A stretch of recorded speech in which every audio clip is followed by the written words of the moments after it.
Bueno, efectivamente, en la semana pasada se organizaron las 30ª jornadas tributarias latinoamericanas de derecho tributario, que fueron esta vez organizadas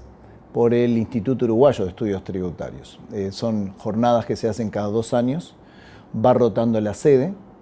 La última edición había sido en Bolivia y la próxima en Guatemala, o sea que justo me tocó un periodo de presidencia donde se organizaban estas jornadas en Uruguay. Anteriormente habían sido en Uruguay en el año 96 y las primeras de ellas fueron en el año 1956, que también fueron en Montevideo, o sea que fue un evento importante. La verdad que las jornadas quedamos sumamente conformes con ellas, una concurrencia que superó con creces las 500 personas, tanto el sector privado como el sector público.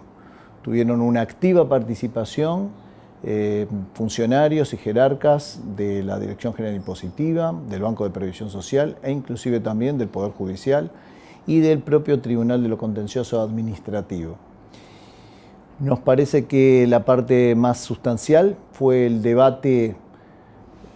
sobre base científica de temas de la actualidad, materia tributaria, por intercambio de opiniones, conociendo la opinión de otros países. Este instituto, si bien es el instituto que organiza el rector, es el Instituto Latinoamericano de Derecho Tributario, incluye no solo países de Latinoamérica, sino también España, Portugal e Italia. Y el aporte de los asistentes y expositores de esos países es muy importante porque nos trae a estas tierras cuál es la realidad que están teniendo en el viejo continente, que generalmente muchos de los temas que nosotros estamos hablando, ellos están en un paso adelante, ellos están en otra realidad, están insertos en una Unión Europea y tienen mucha experiencia y mucho recorrido para trasladarnos a nosotros. Entonces yo creo que ese intercambio, conocer las realidades de otros países, incluyendo los países europeos, yo diría que es uno de los puntos más importantes de las jornadas y habiendo tocado temas muy relevantes y muy interesantes.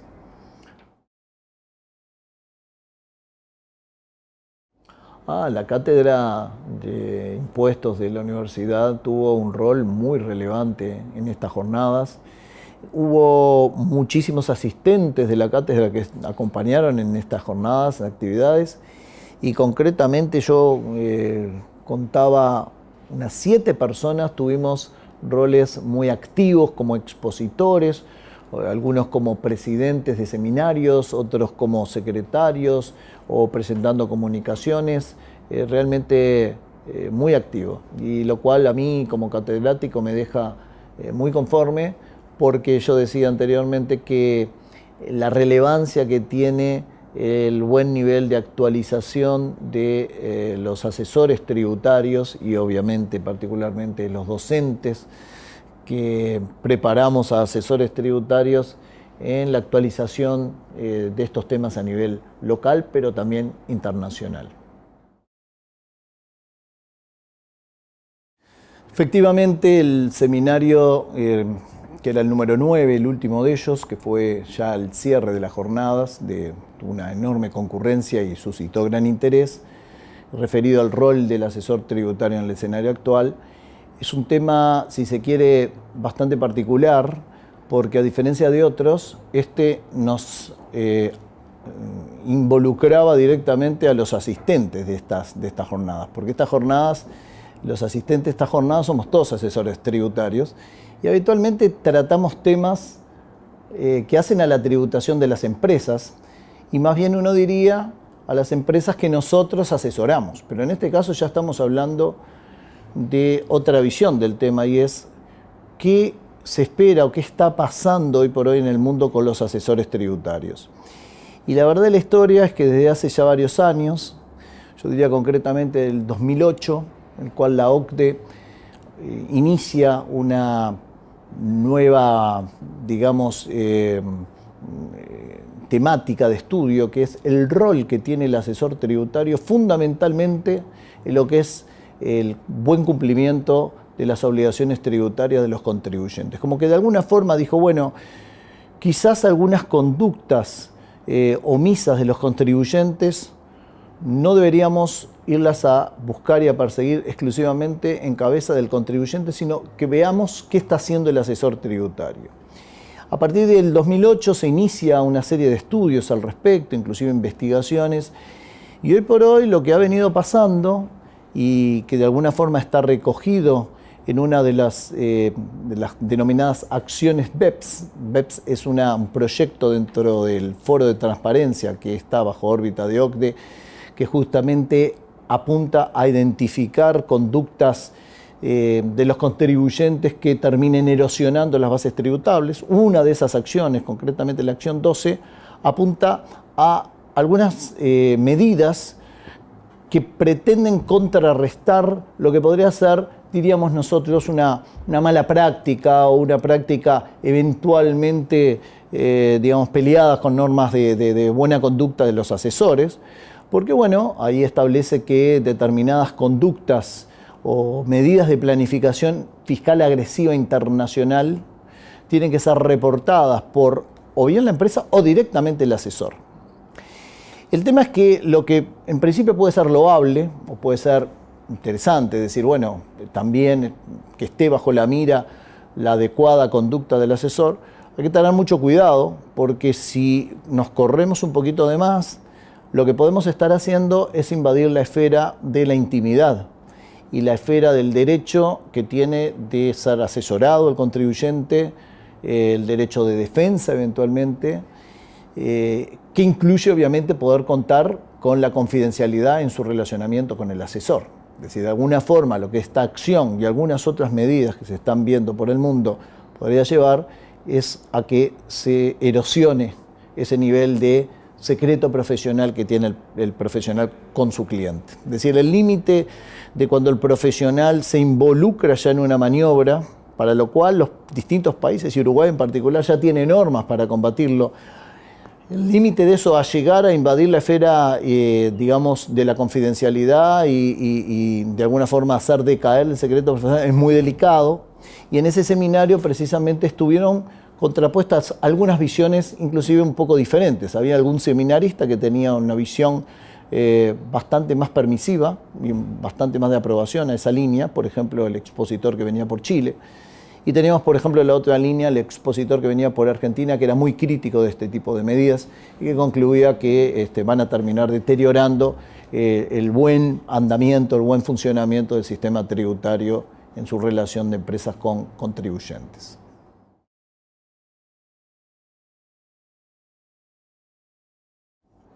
Es muy importante la presentación de esa Carta de los Derechos de los Contribuyentes del ILAT. En esa carta se resumen los derechos a los cuales deberían ser reconocidos por los distintos estados,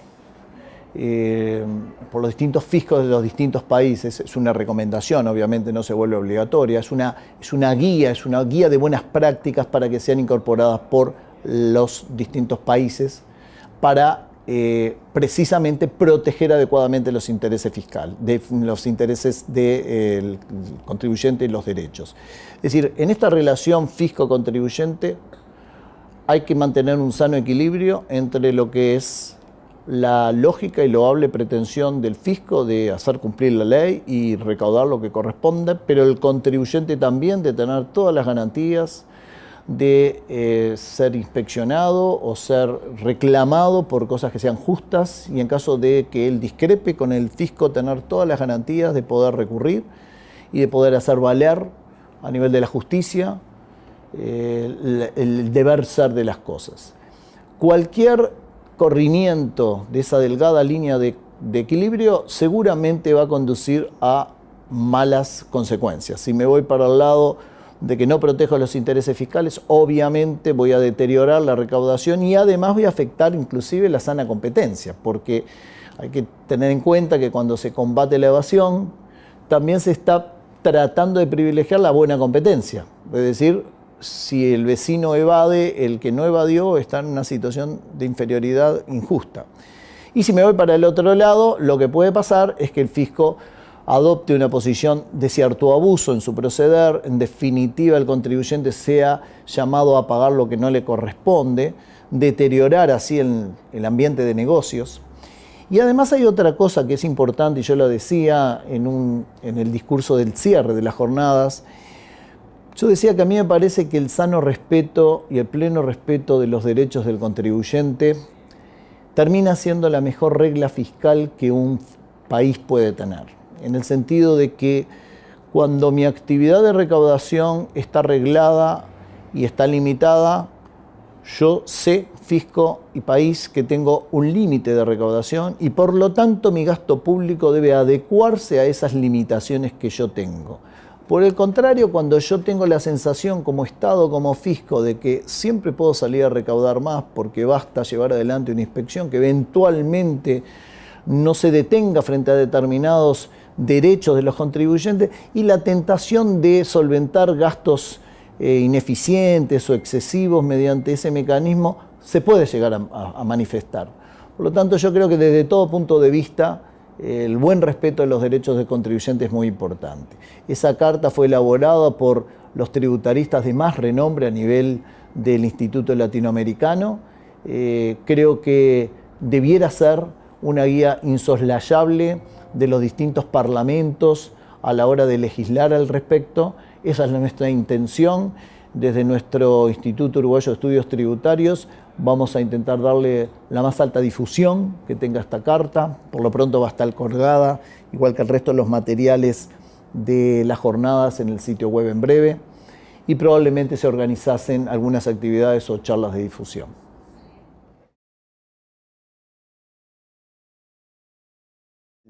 La tributación de la economía digital es un tema de enorme relevancia, tanto desde un punto de vista técnico como inclusive político. Desde el punto de vista técnico, porque lo que está pasando es que el eje de la economía internacional lentamente fue abandonando los elementos de mayor tangibilidad.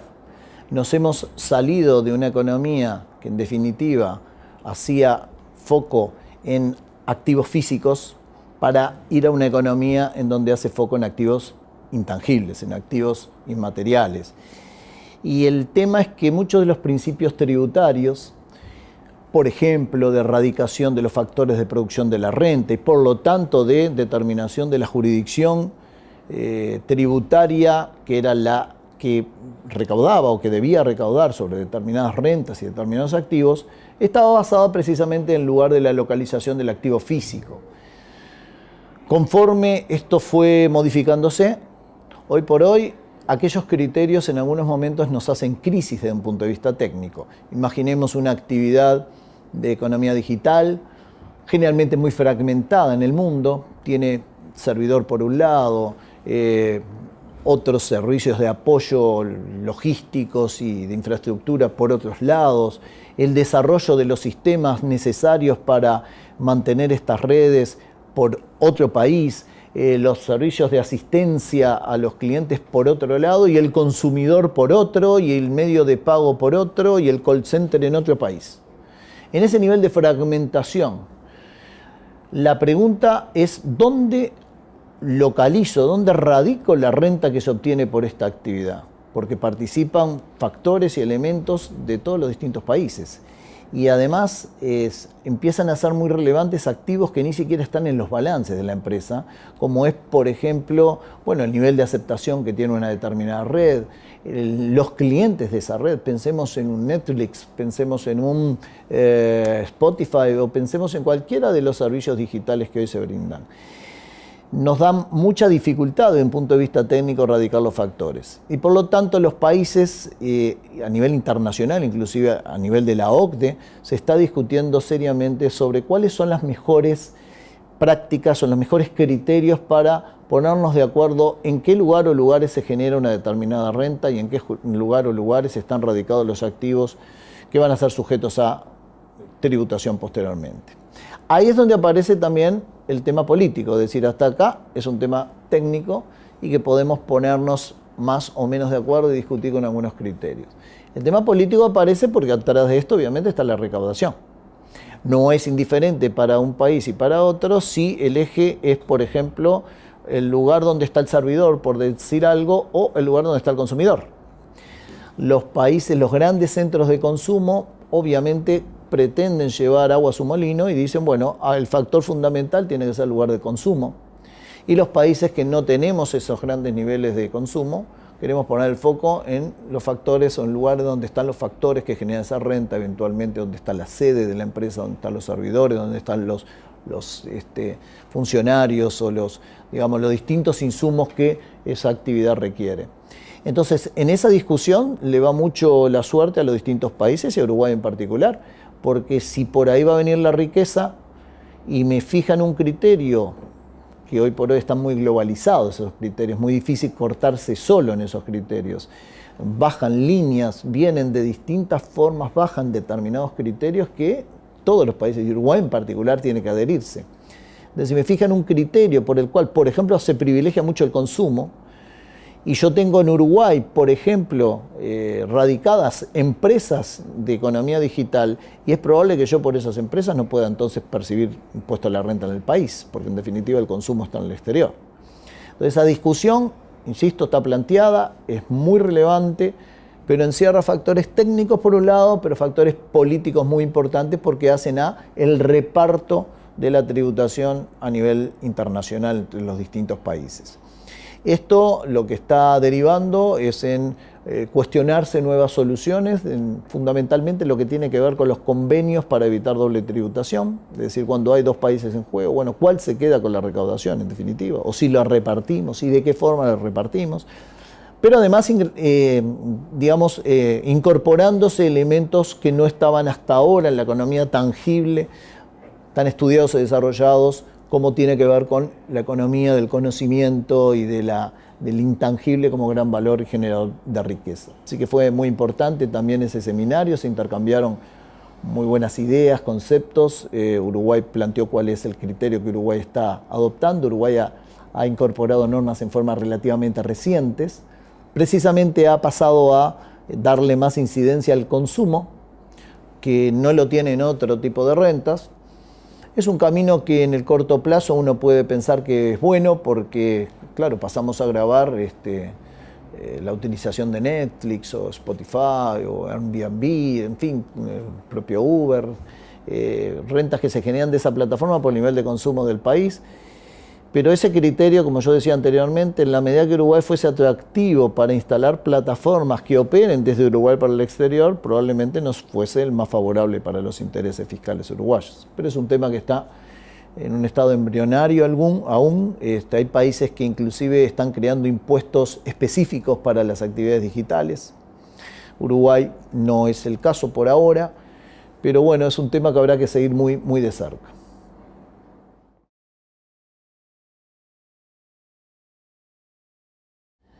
Bueno, los desafíos que tiene la cátedra son, por suerte, múltiples. En primer lugar, tenemos que tener, como siempre y en toda materia, un altísimo nivel de actualización de la normativa, y normativa que ya no alcanza con dominar la normativa del propio país, que eso, por supuesto, que es relevante, sino ya en un mundo globalizado en donde ciertos criterios se manejan a nivel internacional, estar muy atentos a los desarrollos que están teniendo todos estos temas a nivel internacional. Precisamente la participación en este tipo de eventos, de congresos y de jornadas ayuda muchísimo a lograr ese nivel de especialización y de conocimiento, porque ahí es un encuentro donde aparecen justamente se analizan las realidades y las soluciones que están viniendo de otros países. Eso por un lado. Por el otro lado, hay un desafío que yo diría que es genérico a toda la actividad del contador y bueno, y de otras profesiones también, pero particularmente también en el área tributaria, y es el conocimiento de la actividad económica. Es decir, para ser un buen asesor tributario, lo primero que yo tengo que dominar es las cuestiones de naturaleza económica. Tengo que conocer cuál es la operación en juego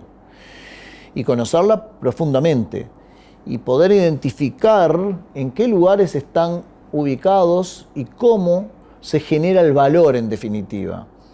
Dónde están los capitales en juego, dónde está la parte, digamos, de servicios, cuáles son las pautas en las cuales me estoy manejando y de alguna forma la vinculación entre el buen conocimiento de la normativa y el buen entendimiento de la operación podrá hacer que yo logre adecuar en forma correcta la normativa para llegar a una solución. Todo esto además en el marco de algo que también se habló mucho en el Congreso y es muy importante, que tiene que ver con limitaciones, una reedición de una vieja discusión, pero siempre vigente, de cuándo yo estoy hablando de elusión y cuándo yo estoy hablando de evasión, para decirlo de alguna forma. Se habló mucho en el Congreso, muchos de los seminarios tenían que ver con eso. De hecho, en el seminario del rol de los asesores también se vinculaba con ese tema. Ahí, a nivel del mundo, yo creo que está habiendo ciertamente cierto retroceso en ese camino, porque en aras de evitar lo que se le da a conocer o se le llama como la erosión de la base tributable, me parece que estamos llegando a algún nivel en donde, resulta objetable cualquier actitud del contribuyente que en definitiva lo conduzca a hacer un pago inferior que el que haría en algún otro esquema operativo que él tuviera. Es decir, muchos negocios ofrecen esquemas alternativos de desarrollo, ya no solo desde el punto de vista del esquema jurídico, sino inclusive en los lugares donde geográficamente se ubica la actividad, como decíamos hoy, caracterizada por la posibilidad de una fragmentación a lo largo y ancho del mundo. Y por lo tanto, y no necesariamente por estrictas razones tributarias, aunque ellas forman parte de las decisiones y es lógico y razonable que así sea, las empresas terminan resolviendo cómo y dónde hacer sus negocios. Y en muchas de esas combinaciones ocurre o termina ocurriendo que la carga tributaria global que le genera esa forma de estructuración del negocio resulta ser inferior a la que hubiese tenido en algún otro esquema. La pregunta allí es, ¿hasta dónde es lícito que esta empresa haya optado por un esquema de menor tributación respecto a otro alternativo que le hubiese dado más? Y ahí entramos en una discusión muy difícil, porque, por ejemplo, tenemos una acción dentro de este proyecto BEPS, que yo también mencionaba, de la OCDE, que dice que cuando se demuestra que una determinada empresa se ampara en un convenio para evitar doble tributación, persiguiendo como forma principal un objetivo tributario, es decir, de ahorro tributario, bueno, pues no se le resultará aplicable el convenio, no le resultará aplicable la solución. Pero dilucidar si eso fue o no una cuestión principal, dilucidar si esto tuvo o no lo que se le da a llamar el business purpose, es decir, un propósito de negocio como está exigiendo esa acción y probablemente se amplifique a otras áreas, no solamente en el tema específico de aplicación de convenio, es un tema que por lo pronto va a ser muy litigioso, muy peleado, porque es opinable, no es fácil determinar cuándo eso ocurre. Si yo me instalo en un país que tiene un nivel menor de tributación a la renta, ¿lo hago solo por eso? ¿Lo hago porque ese país es más eficiente? ¿O lo hago porque logísticamente me resulta más conveniente? Y si lo hiciera porque tiene una carga tributaria menor, ¿está mal eso? O sea, ¿estoy obligado a elegir el esquema de mayor tributación? Hay una vieja sentencia de la Corte de Estados Unidos de principios del siglo pasado, de allí por los años 1910 aproximadamente, que marcó un hito en este sentido, porque esta discusión estaba muy vigente en ese momento. Se cuestionaba si era un buen ciudadano quien siquiera optaba por un esquema de menor pago. Y ahí la Corte Americana estableció un principio que fue recogido de alguna forma en la doctrina y luego jurisprudencia internacional, en donde nadie está obligado a hacer los negocios de la forma que le den más impuestos a pagar. Y me da la sensación que muchos de los desarrollos y evoluciones que se están haciendo a nivel de los organismos rectores en esta materia, con OCDE a la cabeza, están volviendo un poquito atrás hacia ellos. Y se está de alguna forma castigando o demonizando cualquier estructura que de última resulte en un menor pago de impuestos. No estamos hablando de simulaciones, no estamos hablando de actividades que son claramente defraudatorias y de engaño. Estamos hablando de la adopción de determinados esquemas operativos que terminan resultando en una menor carga tributaria, que por supuesto, entre otros, podrían implicar el uso o el aprovechamiento de algún convenio que pueda tener un país con otro. Entonces, cuando entramos en esa materia, en donde empezamos a ver si lo hizo por propósito de negocio o lo hizo por un propósito solo fiscal, Seguro que estamos entrando a un terreno muy resbaladizo, muy peleado, y que una vez más vuelvo a lo anterior. A mí ese tipo de cuestiones me generan, lo primero que me generan es el miedo, el temor de que esto pudiera ser el indicio de una falta de conducta fiscal por parte de los gobiernos. Es decir, si yo tengo adecuadamente cercado, por decirlo de alguna forma, al contribuyente, y el contribuyente no tiene forma siquiera de evaluar un esquema alternativo de menor tributación, pues la tentación de descuidarme en el gasto fiscal, porque igual lo financio con mayores impuestos, existe y pasa. Y a la larga eso sabemos que termina muy mal y siendo perjudicial para todo el país, y no para el contribuyente en particular o para el fisco en particular, sino para todo el sistema económico de un país, porque a la larga el país se vuelve ineficiente, poco atractivo para la inversión, porque esa atracción de la inversión la tiene que salir a buscar esforzadamente en otros rubros. Mejora de la competitividad, acuerdos de comercio, adecuada regulación laboral,